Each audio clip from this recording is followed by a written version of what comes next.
Namaste, this is Prashant here, Jyotish Vidya Vachaspati and strategy consultant on my channel Ahamevyaham. This is part 2 of the series Secret of the Notes as part of my Vedic Astrology series. I hope you guys have enjoyed my last video. We'll continue from here now.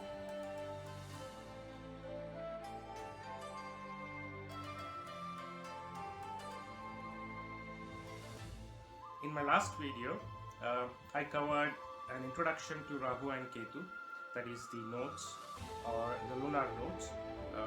I provided an astronomical basis of the nodes, and I discussed something particular which normally most of the astrologers don't discuss about. That's what is special about this channel and all my videos, is that I covered things that are not covered by other experts. Then we have also covered the general dictums of Rahu and Ketu. So as you can see the contents on the screen, we are going to cover the predictions of Rahu and Ketu and the remedies of Rahu and Ketu. And mind you, this is a kind of bird's eye view about using Rahu and Ketu in predictive astrology or Vedic astrology. And this is not a comprehensive stuff. Those who are interested in knowing more about the nodes, I would request you to please buy my book SWARBHANU RAHASYA by Prashant AU. This is based on my 27 years of research in Vedic astrology, and this has lots of gems as far as predicting about Rahu and Ketu are concerned. So let's begin with part 2 of the series in Vedic astrology, that is secrets of the nodes. So when it comes to Rahu and Ketu, now that you've understood the basic significations and the general rules as per traditional Vedic astrology about Rahu and Ketu, what you need to understand is that when it comes to these nodes, how does an astrologer go about predicting the results in any horoscope? You need to look at the bhava, that is the house.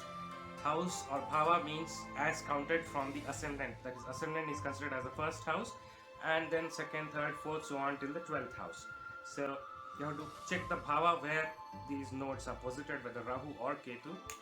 You also have to look at the Rashi or the zodiac sign, starting from Aries, Taurus, Gemini, Cancer, Leo, Virgo, Libra, Scorpio, Sagittarius, Capricorn, Aquarius and Pisces. Mesh to Mean. So all these Rashis have their own effects, and apart from this, you have to also look at the nakshatra that is being occupied by these nodes, that is Rahu or Ketu, right? Starting from Ashwini till Revati, there are 27 nakshatras, and in every Rashi 3 degrees and 20 minutes are dedicated to a particular nakshatra. So Rahu and Ketu will occupy any of these constellations depending on their position. Now going forward, you also have to look at the different yogas or combinations. I gave a glimpse of it in my part 1, whether these nodes they are conjunct or conjoined with any planets, are they benefic or evil. So you have to consider all these factors when it comes to predicting about Rahu and Ketu from the traditional Vedic astrology point of view. Now, once you have a look at the basic disposition of the nodes in the natal horoscope, you can go ahead and look at the transit positions, that is the Gochara. What does Gochara mean? The position of the nodes, basically the position of any planet that is transiting over the zodiac sign at any given point of time. So what you're checking is how are those planets placed in your natal horoscope, and then where are those planets right now in the constellation, in the Brahmanda, in our solar system. So once you note the bhava, the Rashi, the nakshatra dispositor, and any particular yogas of these Rahu and Ketu, the nodes in the natal horoscope, you also look at the Gochara or the transit positions. Where are they right now? So once you consider all these things, you can go ahead and start predicting as far as Vedic astrology is concerned.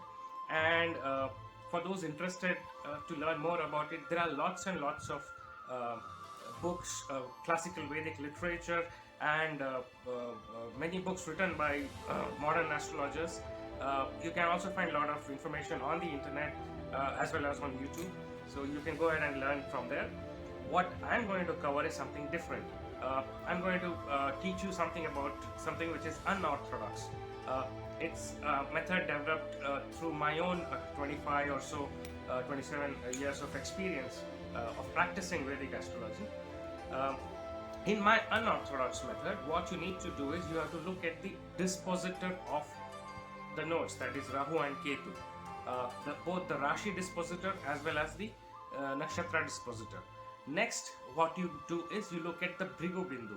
For those who are not aware of the concept of Bhrigu Bindu, I can give you a brief that depending on the position of the nodes in the horoscope and the moon, what one has to do is, what is most popularly known is the Bhrigu Bindu obtained by considering the midpoint between Rahu and the moon.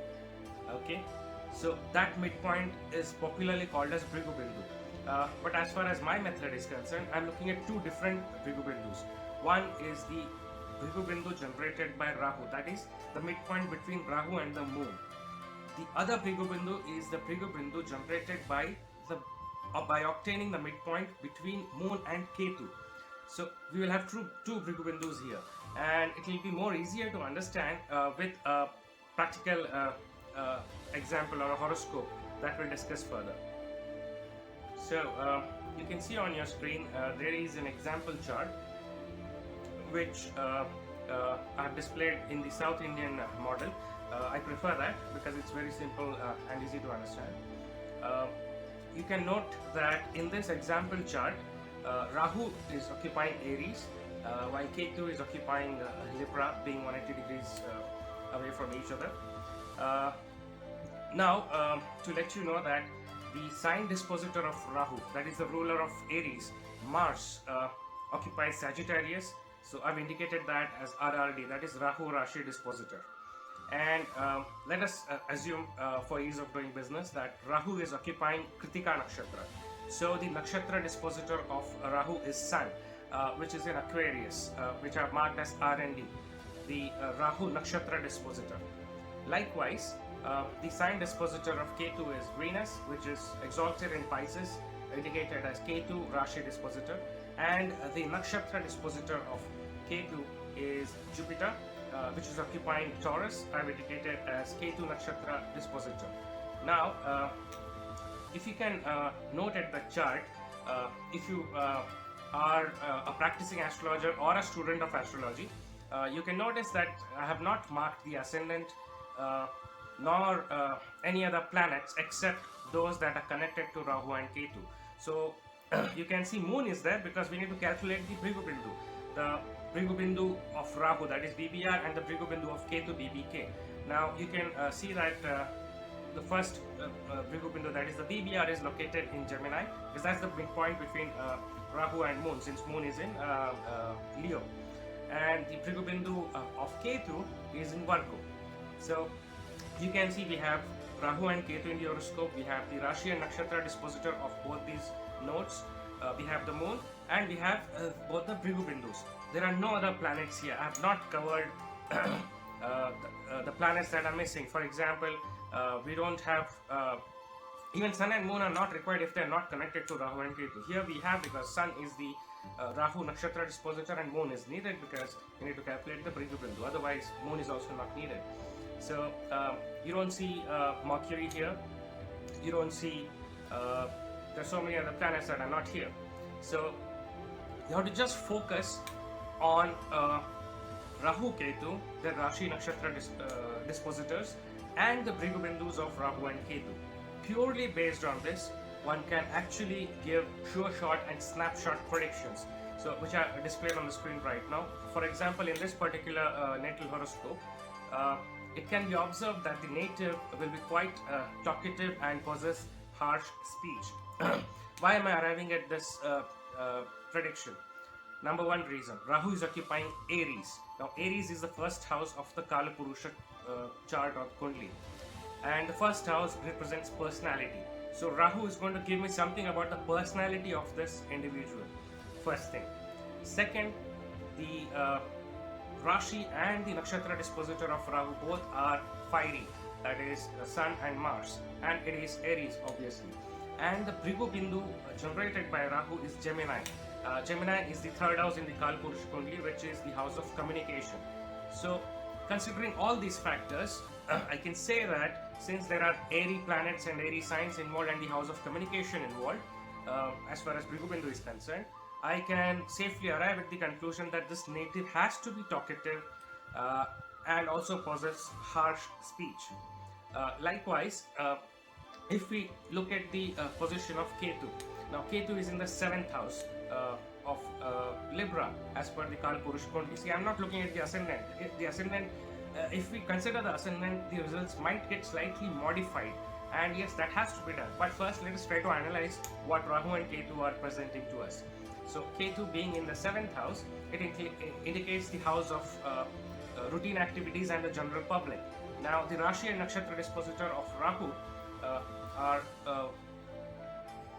Venus and Jupiter. Now, Venus is exalted, Jupiter is in a very good sign, although not friendly. But if you look at it from a traditional astrology point of view, one may say that these are going to give very good results. But no, my dear friends, look at the Bhrigu Bindu generated by Ketu, which lies in the house of Virgo, which is the 6th house. The 6th house denotes debts, diseases, detractors. So, here the result would be that the native would be subject to machinations and insults in spite of having a benevolent disposition or benevolent nature. The reason being that the Rashi and Nakshatra dispositors of Ketu are benefics, so the native himself or herself would have a very good disposition, very good nature towards other people, towards while dealing with the public.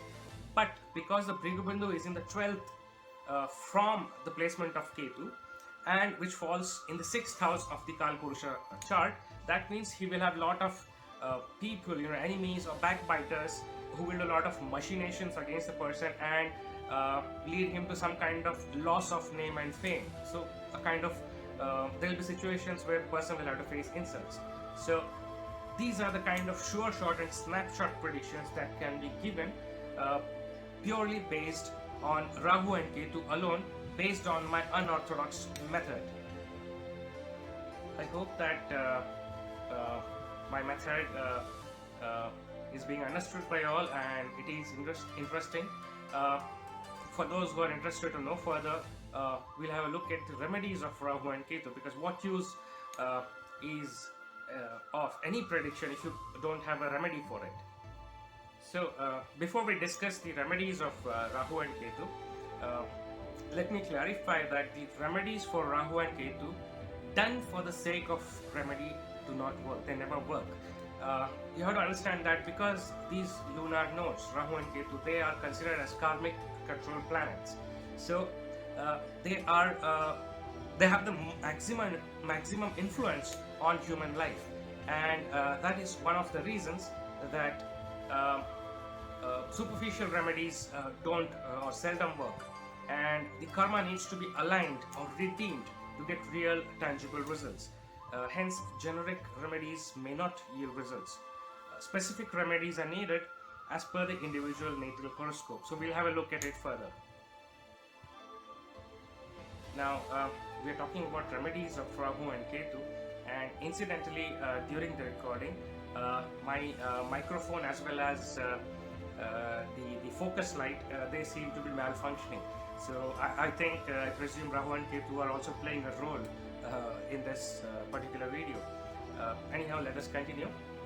What you can see on the screen is the same chart, the same case study that we have taken, and when you are trying to analyze the issues and suggest a remedy, as I said, it has to be specific and it has to be related to a karma. So in this case, since we have identified because of the placement of Rahu and the disposition of its Rashi and Nakshatra lords, as well as the Brigo Bindu falling in the third house. The issue is with the speech of the native. So a direct remedy in this case would be to advise the native to maintain a kind of control of the tongue, the speech, emotions and the senses eventually. This is going to take the native a long way ahead in life and avoid most of the troubles. That's one of the direct remedies. It's mind you, it's not superficial like specified by most of the astrologers and even quacks who actually try to loot the gullible public by recommending remedies that may seem attractive or interesting to listen, but they don't work. Here I'm talking about remedies that are going to affect our karma directly. So this is a direct remedy that the native in this case has to have a control on his tongue. And the indirect remedy that you can arrive at is that when you look at the dispositors of Rahu and Ketu in this particular chart, you can see that Venus is exalted, so you don't have to worry about it. Jupiter is in a good house, a beneficial house. Second house, Taurus, is the house of finance, and Jupiter's placement is good, although it is an enemy's house, but still you don't have to worry about it. What you have to look at is the Brigu Bindu. Both the Brigu Bindus generated by Rahu and Ketu fall in the houses ruled by Mercury, which is Gemini and Virgo. So you need to take care of that, as well as Mars being in Sagittarius is kind of Uchchabilashi, or moving towards its exaltation, so you don't have to worry about Mars too. What you have to see here is Sun, which is the Rahu Nakshatra dispositor, is posited in Aquarius, which is the house of its worst enemy, Saturn. So here the remedy has to be related to Mercury and Sun, specifically the houses 3, 6 as well as Sun. Considering all these things in mind, one can recommend that the individual has to surrender his or her ego to some kind of higher power, irrespective of the belief or faith of the person. The person needs to surrender his or her ego to some kind of higher power. When the person does this, the karma will start aligning itself on its own, and lots of obstacles can be prevented by doing so. And as far as that is the remedy for Sun, for the placement of Sun, which is the Rahu Nakshatra dispositor.